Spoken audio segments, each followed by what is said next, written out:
All right, welcome to After the Movies from Production Now. I am Luke.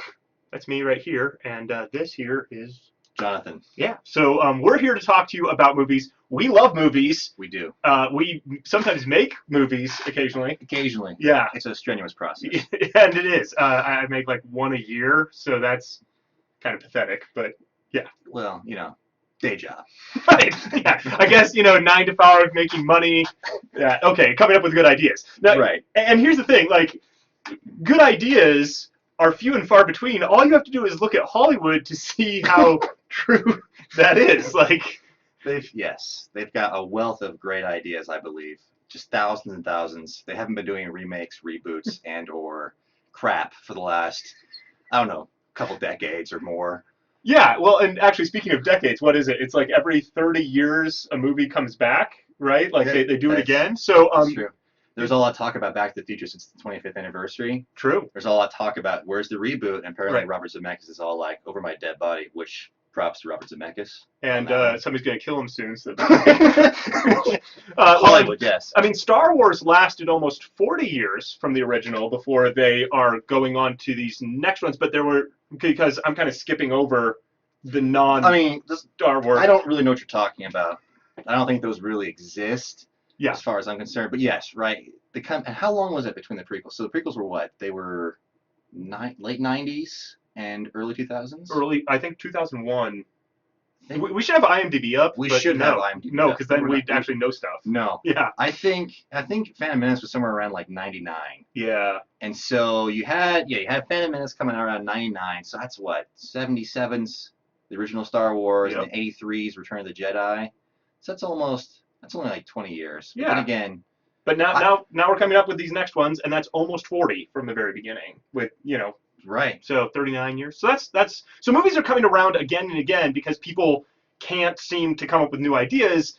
And I think one of the greatest examples that we're talking about today is Jurassic World, which here's a movie that comes along after the really successful first one Mhm. and not nearly as successful other ones because I didn't watch those, so clearly they weren't I- successful. I did. Okay. Yeah, you don't want to. Okay, good. So, but we want to talk about Jurassic World and how that was and is as an experience. So, John, before I start ranting, what are your thoughts on On Jurassic Jurassic World. So I guess just a little history. I do love Jurassic Park. I'm not super in love with it though. Like it's a childhood movie. I enjoy it. It was good. It certainly had its place. I did see those two sequels. They are not good. Uh, Particularly, there's moments everyone remembers, like Jurassic Park 2 or whatever, the Tyrannosaurus and the LA. That was kind of fun as a kid, but you grow up and Jeff Goldblum. There's just too much Jeff Goldblum in that movie. And then World? You can actually have too much Jeff Goldblum. there is too much Jeff Goldblum. Uh, Watch that second movie, and you will have too much Jeff Goldblum. I don't want to feel that way. I'm going to stick with like Jurassic Park, and then also going on to Independence Day. Right. There's a good mix of Jeff, Which so. that's a question too. I'm curious with these new Independence Day movies because they've got a new cast and everything, but a lot of guys are returning, but no Will Smith, right? So is there going to be the return of too much Jeff Goldblum? I don't know, but there's a big cast, so hopefully not. Hopefully it'll just be fun. Right. Anyway, back on point. Jurassic Park 3 or whatnot, that's actually okay, except for moments where you've got an animatronic or puppeted raptor looking at someone in a dream sequence and saying, Alan, wake up, Alan. That's never good. So, really bad stuff. I go to Jurassic World, and here's the thing. I saw the trailers for it, and immediately I thought to myself, I don't really care. Now, I might be the only one. I heard a lot of different people get really excited about it, especially as I looked at blogs and stuff online, different film critics and stuff. People really excited about it. And the box office has been kind of stunning to me because it's been really successful for weeks on end, breaking some records and whatnot. And that's kind of crazy to me. Even after seeing it, that's still kind of crazy to me that that's the movie that's doing that. Then again, everything's off the books. I don't even know anymore because Transformers 4 or whatever has made bazillions of money. And it's just, I don't know what to think anymore about the general populace and our movie-going habits. But Jurassic World did extremely well. And I went and saw it eventually. I heard so many good things about it. was like, I gotta at least go see this, and it is fun. That's what I have to say. It's a fun ride. You get in there, it's enjoyable. Chris Pratt's a very enjoyable character. In a lot of ways, I think it's because Chris Pratt's character seems to be the only one who actually acts as if Jurassic Park has happened and thinks in a way that says, hey, maybe we shouldn't, you know, let people be around the same place as dinosaurs who are on the loose. Now, of course, we do have that one moment with the Jurassic Park T-shirt. That's that scene, and but yeah, the rest of the movie kind of ignores that T-shirt, although that's kind of setting up the whole movie. But you don't really need that setup because you know that that's what this movie's about. Right. So yeah, Right. okay, all right, okay. Yeah, and so I guess Chris Pratt's character is enjoyable. What's it, Bryce Dallas Howard? I always get her mixed up with Jessica Chastain, but I believe it was Bryce Dallas Howard in that movie. Wait, which one, Jessica? Jessica Chastain, she's Zero Dark 30. Oh, okay, She's I can see how you get those two mixed up. Okay. Yeah, there's even a song, little YouTube video about it. Anyway, point being, going back to Jurassic World, her character I actually thought had a nice arc too, is kind of being uptight, kind of control freak, and then the whole, of course, the classic theme in Jurassic Park of nature finds a way, and you can't control these things, being a nice counter weight to her character having to grow through that kind of feeling, and Chris Pratt, of course, being, no, you can't, but you can have mutual respect was an interesting. So there's interesting things going on. I even liked some of the themes, even the kids. I saw the kids and I was like, oh, it's just kid bait. It's just kids because there's dinosaurs are going to be on the loose. They're going to kill things, and they want me to feel for the kids and not want them to die. And I'm interrupting because for me, that is actually one of my biggest pet peeves in movies. And when I see a filmmaker doing that, my mind immediately goes to, I don't care. So there's actually a moment, I think it's in Iron Man 2, where like the big guys like pushing the truck, the SUV with the family in it, and everybody's screaming, and then Iron Man has to come in and save them. And like the minute they cut to the inside of the car with like Iron Man and like 1. the dog, Iron Man 1. Yeah. Oh, wow. Okay. Yeah, that's right. That was. And it's okay. I just like that was the worst moment in the film for me. Like because you're forcing me to care, which you're trying to control me. No, carry me through the story. Don't just be like, hey, I'm going to stick this in here so that you have a reason to care. I don't. And I'd also just like to tag onto that. That whole sequence is not as good as the rest of the movie. That's been a problem with the Iron Man series to begin with. This finale has been a little weak. Yeah.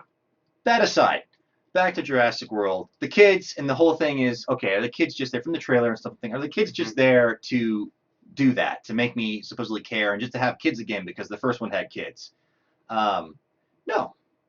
I actually found, at least at the beginning, I found that the kids had like they were characters, and I kind of began to care about them. And there's this whole setup and arc about the family and the fact that this is like they're sending them away so they can do their divorce and all this stuff. And I'm like, whoa! I did not realize that was going to be happening when I walked in the movie, and that was kind of where it started. And I thought, wow, actually, I'm starting to care because I don't like divorce. I don't want that to happen. I care about these kids. I want them to have a strong family.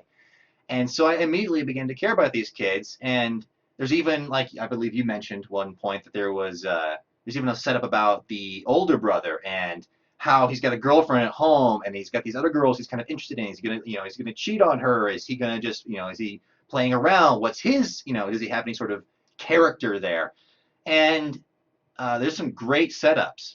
And perhaps the biggest failing of this movie is that there are these wonderful thematic ideas and setups for characters, and they don't go anywhere. Yeah, and that's my biggest complaint with this movie is that you've got these cool ideas that you could have explored, and then you don't, and you give up.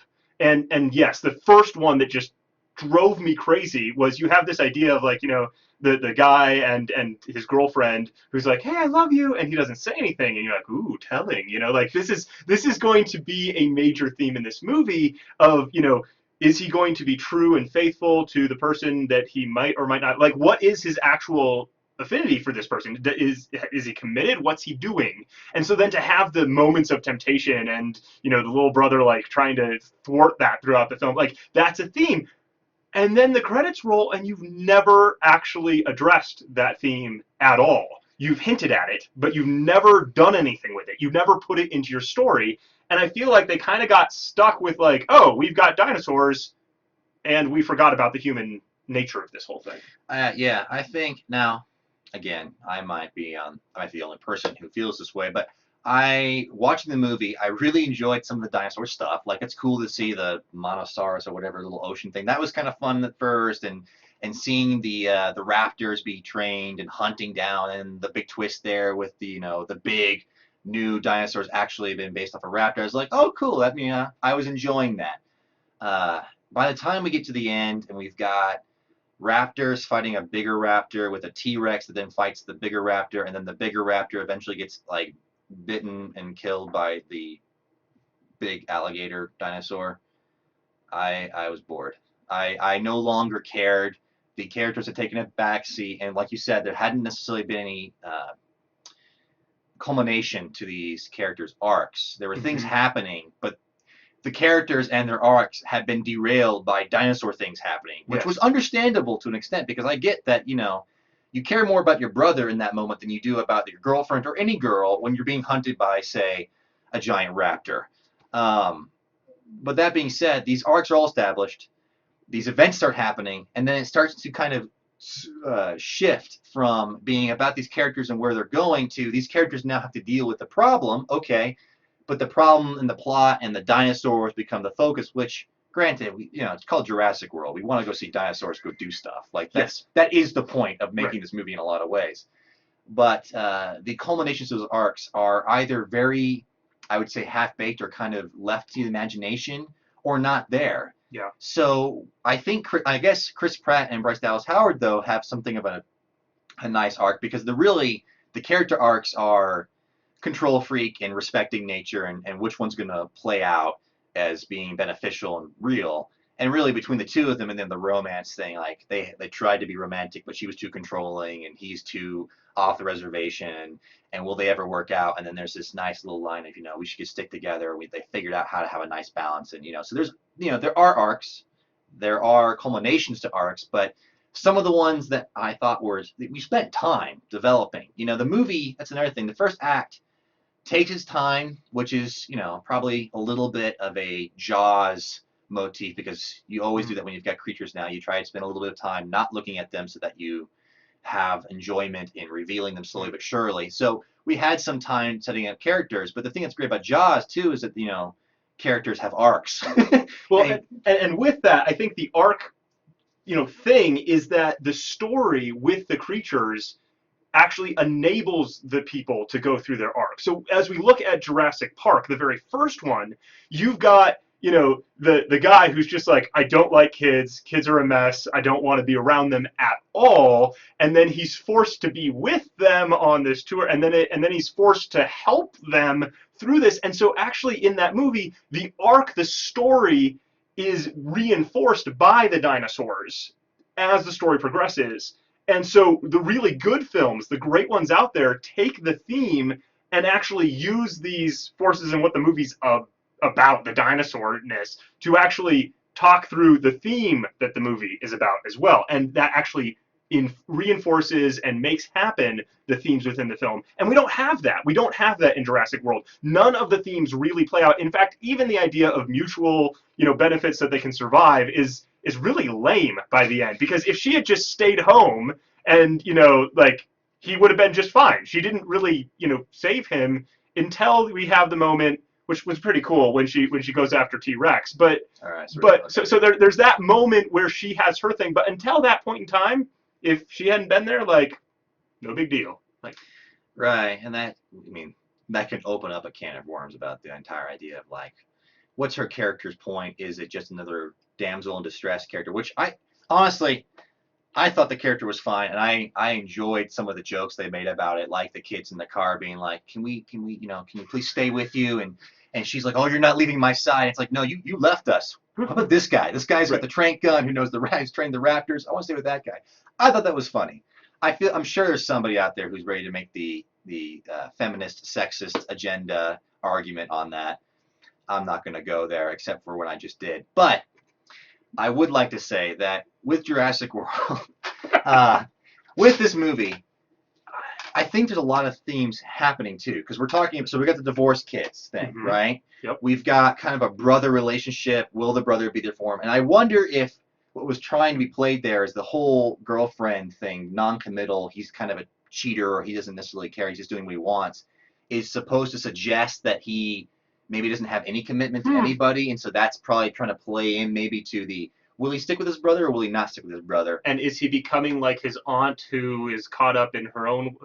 That I feel like that's reaching. Like Right. I can see how like film students years from now are going to have a professor who tries to draw this idea out, and I feel like it's going to be like when I was reading literature in high school, and I'm like that's a big stretch. That just no. Like maybe you were thinking that, but you really did a bad job of pulling that off. And I think that's the point, is either it's playing in, and it's not playing extremely well, because I do believe there's some validity to saying, is this just another theme? Is this just another idea about this person as a character and that relationship, which literally goes nowhere. There's nothing after Right.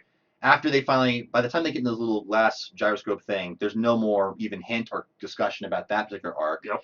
The divorce thing does come back because it is their parents and they care and they want their kids back. So there is a moment where the parents show up and they're holding hands and the rings aren't off.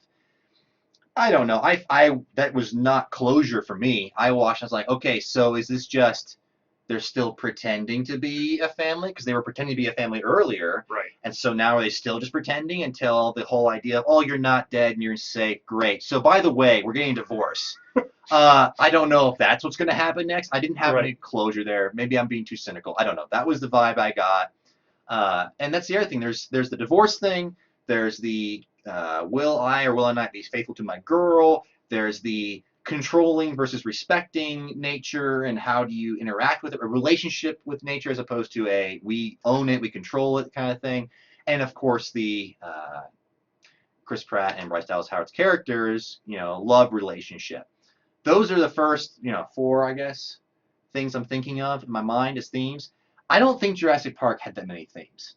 I think at most Jurassic Park has some love triangle things here and there, but really it's got the kid theme. That's the big emphasis because it's Steven Spielberg and kids, and that's just what he does. And you've got the nature, and can we control nature, and life finds a way. That's the other really big theme in the film. So that's 2. Maybe I could see some love triangle stuff a little bit between Jeff Goldblum, the woman, and the Alan character. I could see a little bit of that in the beginning, but it's not really a big deal. It's just something that's hinted at, and Alan is a little jealous, and he's distracted with kids. Because really, the big deal is the kids. Yeah, and I think that is not so much a love triangle because they're not trying to build that That's as that. It's more as a way to set up who these characters are. Jeff Goldblum is a womanizer, and he even has that line about failed marriages and all that. Right. Then I'm always looking for the next. Yeah. So there's I feel that more is telling story through the characters and how they're interacting with each other more than trying to create a theme. If we go with that, which I can concur with, I would say you've got basically 2 major themes in that movie. That's it, and that's good. That's the thing. And then there's a sub theme of like business treating employees well. How do you get around government there's that. Okay. Well, that's starting to pull into the. I mean, I think you're going down that road. It's the. I would say it's the kind of the film student ability to say, well, that's something, and that's something, and that's also something. If you start going down that road, when do you stop? I think the 2 big, clear, easy to see themes in that movie are easily the life will find a way, and of course the kids. Will this character ever learn to love kids? Right. That's it. Jurassic World, again, I think has said the divorce, family. Is family important? Is that a thing? What's going to happen there? Right. Relationships. Do I care about my relationships? Do I control things? Does life still find a way? How do you, if life finds a way, do you have a relationship with it? Right. That's 3 or 4 big themes. I think that at least have some substantial time setting them up, and we don't see all of those resolve. Nor, I guess part of the problem being is it's hard to have that many themes and that many storylines going on in a movie. Now it's been done before, and it's probably even been done well before. Not that I have anything in mind offhand. But generally speaking, the simpler you are with your themes and your big emphasis, the better. And you use these little situations to have moments of figuring out who characters are, but everything ties back into that theme, right? It's that core line. And so, I guess what I'm outing is that I like Jurassic Park better because it's just you can't be. I don't think anyone's going to really say Jurassic World is better if they take time to think about it. I would argue.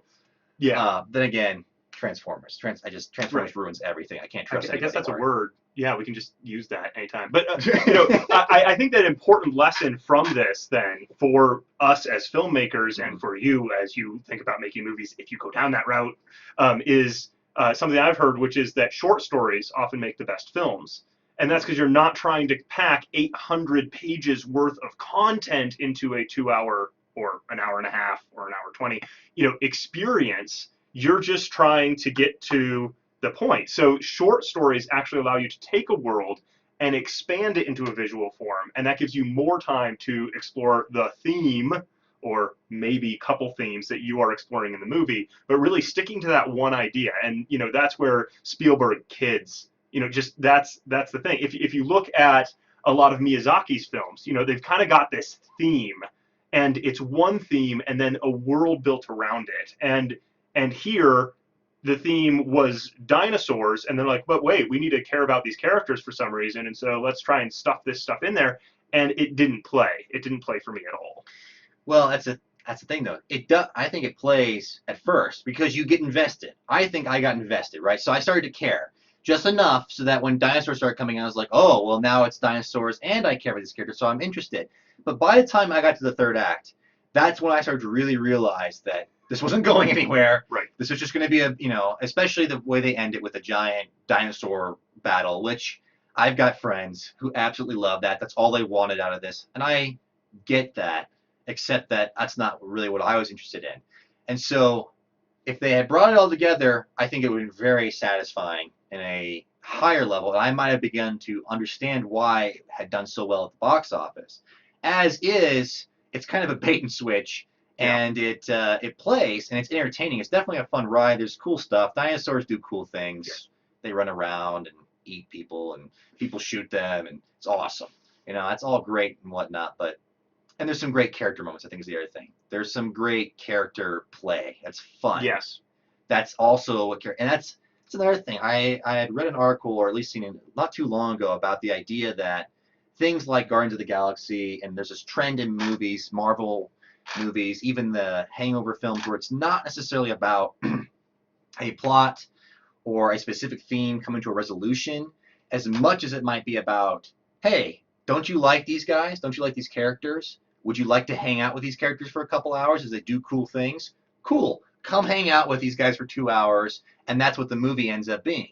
Now, that's probably why I didn't like Guardians of the Galaxy, because I actually didn't like Chris in that movie at all. I didn't like his character, and I know a lot of people are like, "What? You're crazy!" But I wasn't enjoying it. I didn't feel like it found its rhythm. I didn't get that vibe, and so maybe we'll talk about that someday. But in this film, yes, there is this, come hang out with us a little bit, but it is more just go on this ride, see these dinosaurs. It's hang out with dinosaurs. Yes, and by the time that we get to the end, I'm even buying, the T-Rex coming into the scene and the way they go about that, that's all really good.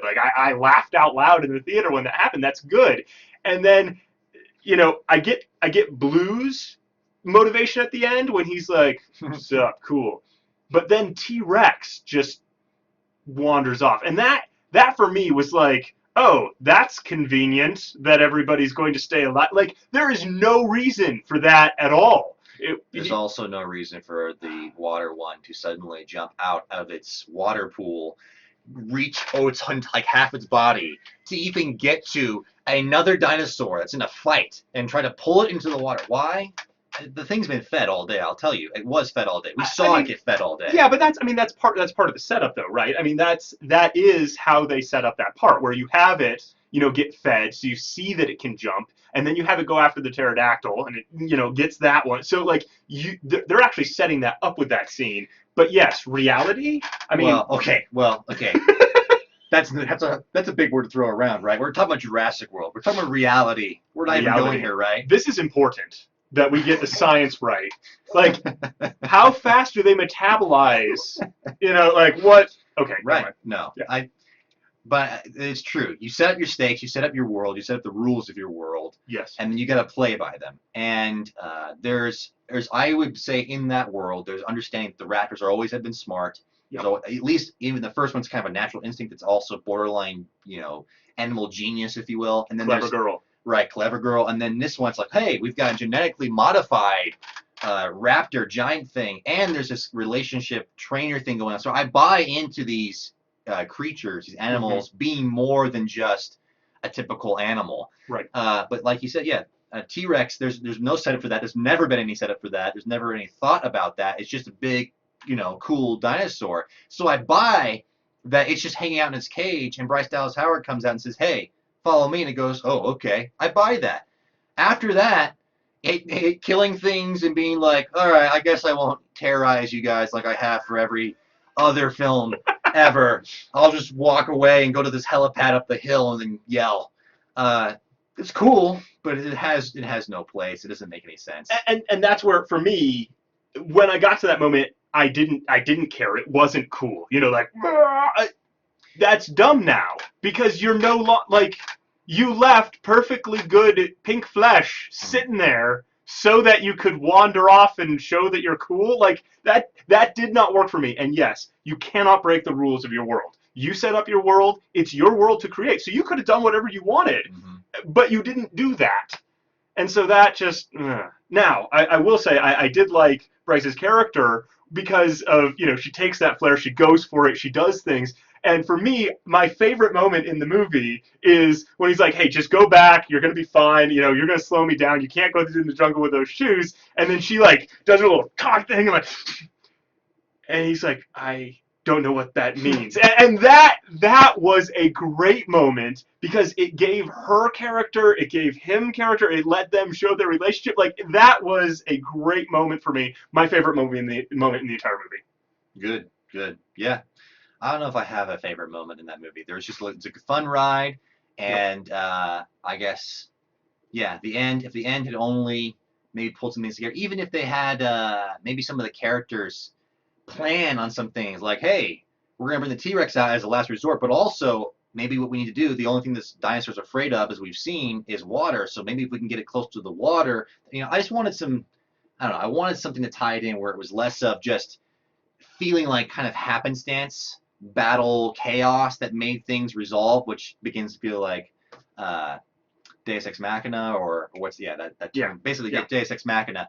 And it would feel a bit more like, oh, they learned something. Maybe there is kind of a mesh between controlling things and planning things out and having a relationship with these animals and playing those things together as a melding, which would then also build the relationship of them coming together and having a relationship for survival. That's great. They should have done that. Do that. Do that. No, that's really insightful as a way of wrapping up the movie and making it so it actually fits together and works. I actually liked the chaos element of it, but then the fact that Rex just walks away means that the chaos actually like isn't there anymore, and so that was it just depressed the whole film. It kind of just took all of the excitement out of the movie at the end there. And let's just be clear. I mean, we love film, we love movies, we love to nitpick on things, but there's a reason why these things, I think, it's about what would make the better movie. What would have had maybe a better emotional response. This is more about trying to say, we felt this way. I liked it, but it didn't really play for me. It's certainly not enough to make me go see it 3 or 4 times like some of my friends have, and to think that it would deserve the box office that it's gotten. In what would it take to get there? It's things like this, where the characters come together a bit more, themes are played out or don't set them up. And letting those things tie together and keeping the logic consistent. Those are nitpicks, but they're also important. That's kind of the nature of film and movies, is the details, the devil's in the details. The way these things come. The masterpieces are all good scenes and some great ones, and then there's no bad scenes. Essentially, it makes a great movie, right? This movie's got some good scenes, maybe even a couple great scenes, but it's also got some bad things. It's got some bad scenes. It's got some things that fall flat. And so at the end of the day, while it's kind of like, yeah, Jurassic World was fun, it's not going to be, I don't think it's going to be much more than that, at least not in my book. Then again, box office says different, so. People are loving it. Absolutely. And I love movies. I even like bad movies, you know, and for me, watching films is more about getting inspiration for my own and also trying to learn a little bit more about the craft. And it's helpful, I think, to recognize that there are opportunities to improve even if you have $1 million budget and a bunch of people, you know, helping you out and you have a big name and a big, you know, like brand behind all of it. That does not guarantee that you're going to have a great film. And so start where you are, make the films that you have, and learn through watching films and the opportunities that we have to get more stuff from that. Right. And the key always is the same thing. It's you hear it all the time, but it's like so you always hear character, you know, it's about the characters, Yes. it's about the theme. And it's true. It is.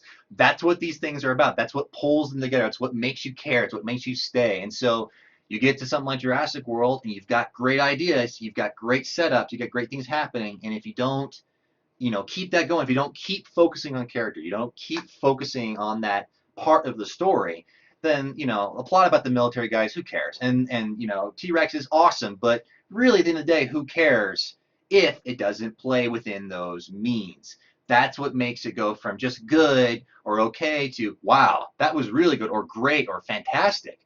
That's what we want, you know. I think everybody in some level wants that. So we're just talking about it. So we'd love that. I'd love to see that. And yes, we'd like to learn and continue to do that. And they always can learn in Hollywood. There's no doubt. There's no doubt. But yeah. Yeah. Okay. Well, Yes. thank you guys for joining us for Yes. this first after the movies. I think I'm supposed to click this thing now. Hey, look at that. Yeah. So thank you very much for joining us. We hope that you enjoyed this, and we'll be talking more about movies in the days and weeks and time to come. So thank you, John, for joining me and Absolutely. bringing your perspective. Absolutely. And we will catch you guys later. Bye-bye.